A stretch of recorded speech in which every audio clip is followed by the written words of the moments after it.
All right, good afternoon, everyone. I think it's right at 3, so we'll get started.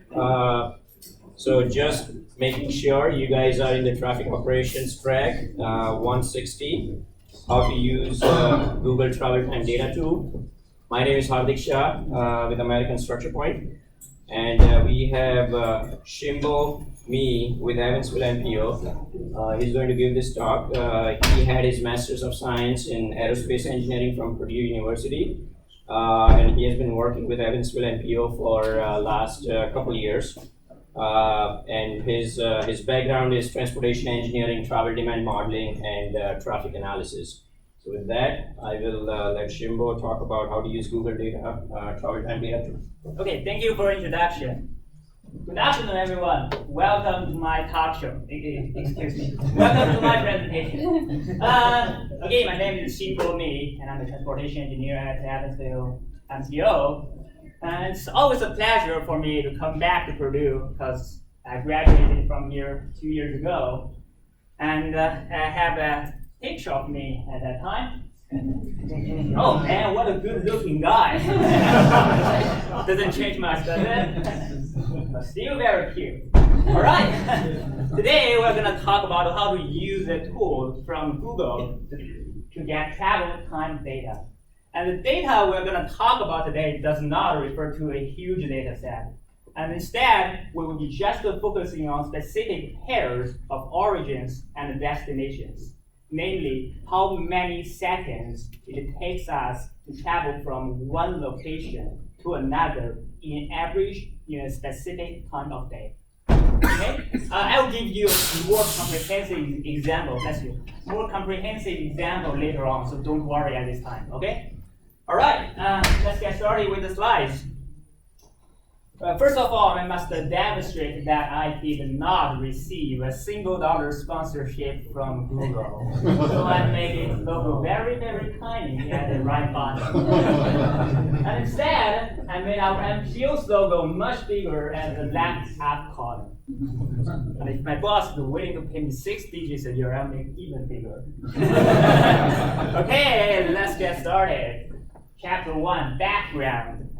And last year, when we were doing our 2045 Metropolitan Transportation Plan, there was a chapter called Congestion Management Process. And our first step was to identify the congestion level of major corridors in our region. And here is a map of those corridors. And here there were totally 25 corridors under study. And here's a list of them.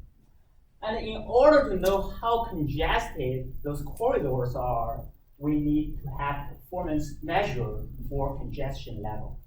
Just for information, performance measure is a quantifiable indicator to indicate something not quantifiable. Okay? And in our case, we introduced the travel time index as one of the performance measure for congestion level. Okay? And what is travel time index? It is actually very straightforward. It is a ratio, and it is a ratio of congested travel time and free flow travel time. The numerator, congested travel time, is our real condition. It's a travel time when you travel with vehicles around you, with queues presented. It's a real world situation. Okay? And the denominator, free flow travel time, is our ideal condition. It's the travel time when we travel without any condition. It is an ideal situation. And the ratio of it gives us a picture of how congested a corridor is. Apparently, the higher the PPI is, the more congestion we have. Right? It's very straightforward. Any questions so far? No? Good. So, in order to get a TTI, travel time index, what do we need? Ultimately, travel time, right?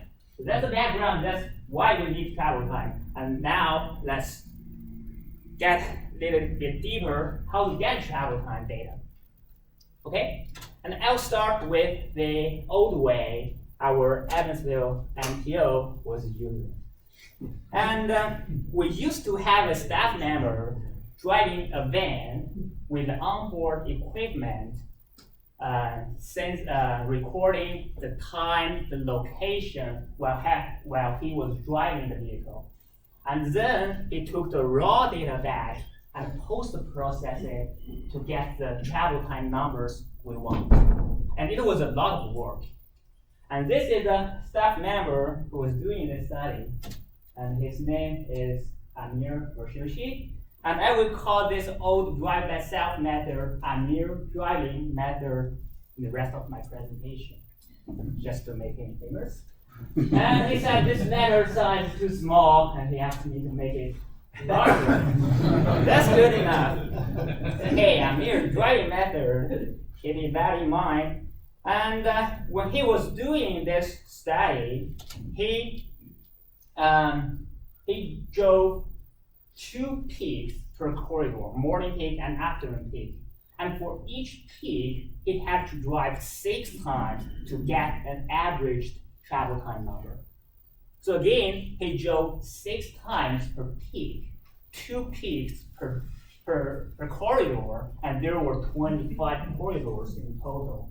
And it took him months to finish this study. And finally, his face turned like this. He was crying to me, "Oh, Xinbo, I don't want to do that again. Please help me." And I said, "I don't want to do that as well, unless we have a government vehicle and we have this van to do this study. I would scramble to be the first to do that, and I would do it for 100 corridors, right? But our taxpayers will never pay us for $2 million vehicle to do this study. We're not in Dubai.